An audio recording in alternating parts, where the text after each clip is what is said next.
Moxie Media presents Lockout, Tagout, Controlling Hazardous Energy, part of the Step Back for Safety series. This program will help you understand the principles of energy control and the necessary lockout, tagout procedures to disable machinery or equipment during servicing and maintenance to prevent the release of hazardous energy and prevent accidents in the workplace.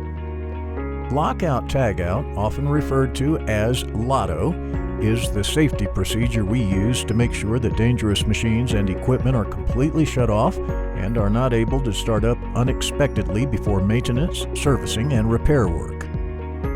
Hazardous energy can kill or seriously injure workers by electrocuting, burning, crushing, cutting, lacerating, amputating, or fracturing body parts. That's why lockout tagout is the most important procedure when working on any equipment that is powered by a hazardous energy source, such as electrical, mechanical, hydraulic, pneumatic, chemical, or thermal energy. OSHA, the United States Occupational Safety and Health Administration, estimates that compliance with lockout tagout standards can prevent 120 deaths and 50,000 injuries every year. And OSHA's Lockout Tagout Standard for the Control of Hazardous Energy, Title 29 Code of Federal Regulations, CFR, Part 1910.147, addresses the practices and procedures necessary to disable machinery or equipment and prevent the release of hazardous energy.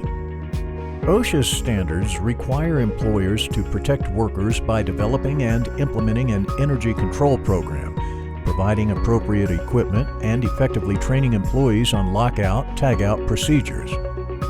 As a worker, it is your responsibility to understand and follow the lockout, tagout procedure, and, most importantly, to identify and report any unsafe situations related to energy control.